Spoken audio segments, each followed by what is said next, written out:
Bienvenue dans cette nouvelle édition du QG Weekend. Au sommaire de l'actualité. Réchauffement diplomatique entre le Rwanda et la France. Pour la première fois depuis 2011, le président rwandais Paul Kagame a été reçu mercredi 23 mai 2018 à l'Elysée. Son homologue français a d'ailleurs apporté son soutien à la candidature de la ministre rwandaise des Affaires étrangères au poste de secrétaire général de la francophonie. Au Niger, toujours pas d'accord pour le retour de l'opposition au sein de la commission électorale indépendante. L'opposition et une partie de la société civile dénoncent la composition de cette institution et certaines dispositions du code électoral.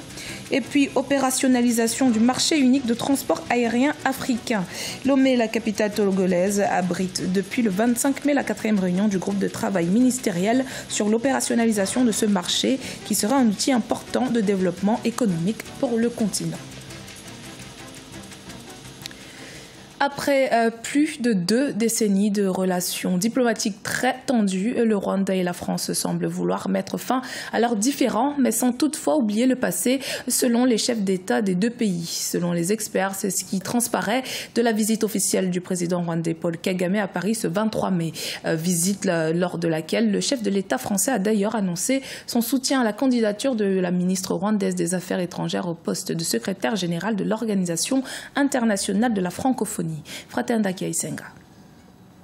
Pour la première fois depuis 2011, le président rwandais Paul Kagame a effectué une visite officielle de 2 jours à Paris, où il a été reçu à l'Elysée le 23 mai 2018 par son homologue français Emmanuel Macron. Considéré comme l'un des promoteurs du numérique sur le continent africain, le président rwandais a également participé au sommet Viva Technologies sur l'innovation dans le monde, avant un tête-à-tête entre les deux chefs d'État. Un signe de réchauffement des relations diplomatiques entre les deux pays, selon certains analystes. Le fait que nos points de vue, comme ceux de la plupart des Africains, convergent sur le besoin imminent de travailler ensemble dans un vrai partenariat pour encourager les Africains à jouer un rôle dans les affaires les concernant, je pense que c'est ça la nouvelle mentalité qui doit désormais nous marquer. Je comprends que c'est ce que vous encouragez, Monsieur le Président, et c'est ce à quoi nous aspirons aussi. Il faut que les Africains arrivent à prendre en main leur destin, à travailler ensemble avec des partenaires clés comme la France et les pays de l'Union européenne.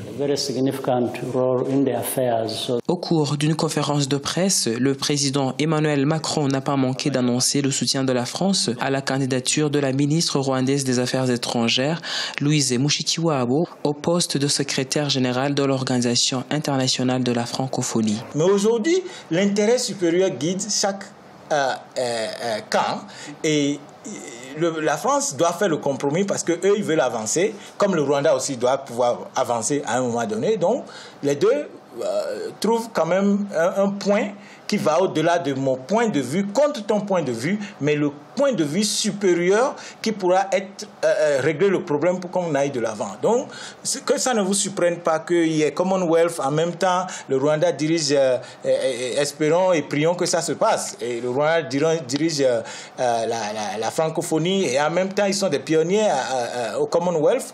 Et donc, quelque part, je crois que c'est de bonne guerre. Le président français a annoncé la création d'une équipe mixte de chercheurs chargée de travailler sur l'époque du génocide de 1994 au Rwanda.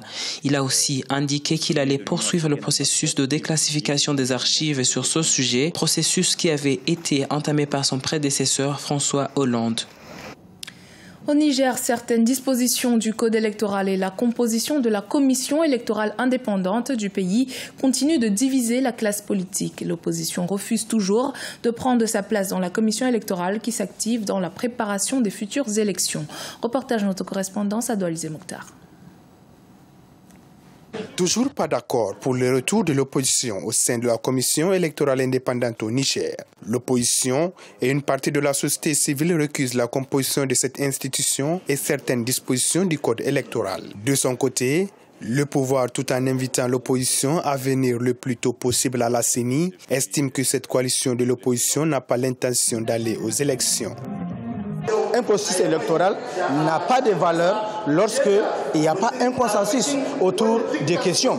C'est pour cela que nous souhaiterions que le président de la CENI, avec toute l'équipe de la CENI, puisse fournir de l'effort pour amener les autres partis politiques Et nous estimons que si cela doit être fait, il faut créer les conditions pour qu'on ait un consensus avec la participation de l'ensemble des partis politiques le maximum possible. Je pense que c'est là où il y a l'intérêt du Niger. Depuis quelques jours, des rencontres préparatoires aux prochaines élections sont organisées par la CENI.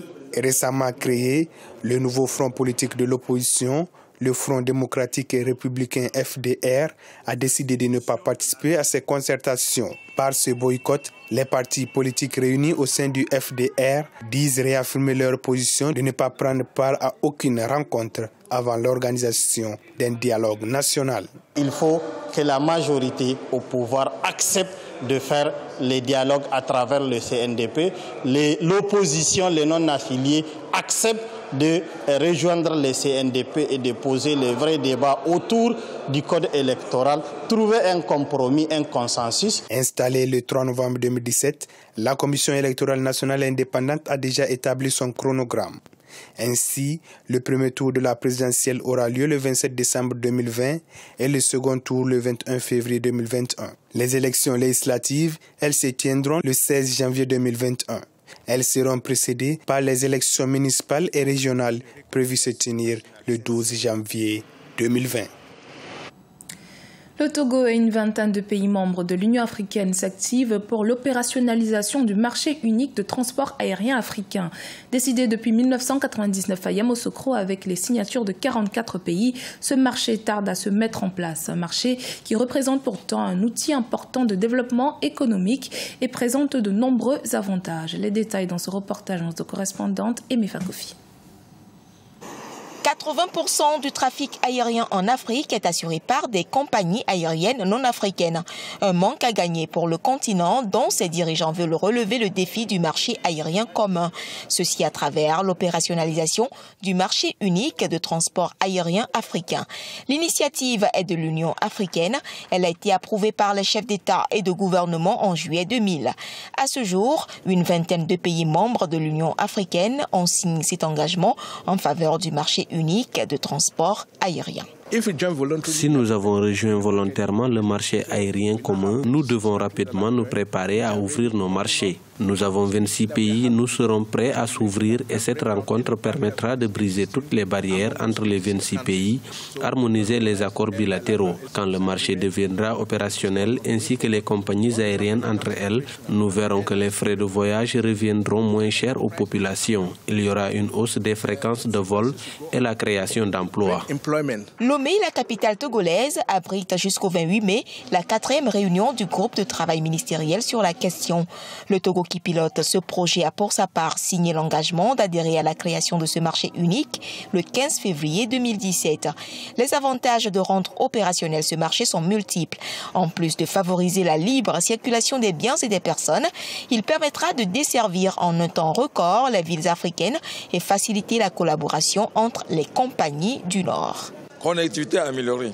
Deuxième avantage, les compagnies vont se mettre ensemble pour devenir enfin des méga compagnies. Nous allons offrir la possibilité aux voyageurs de faire un choix de la compagnie qu'ils veulent. Quatrième avantage, il y a ce qu'on appelle une économie d'échelle de l'ordre de 1,3 milliard de dollars. Ce n'est pas moi qui le dis, c'est les statistiques.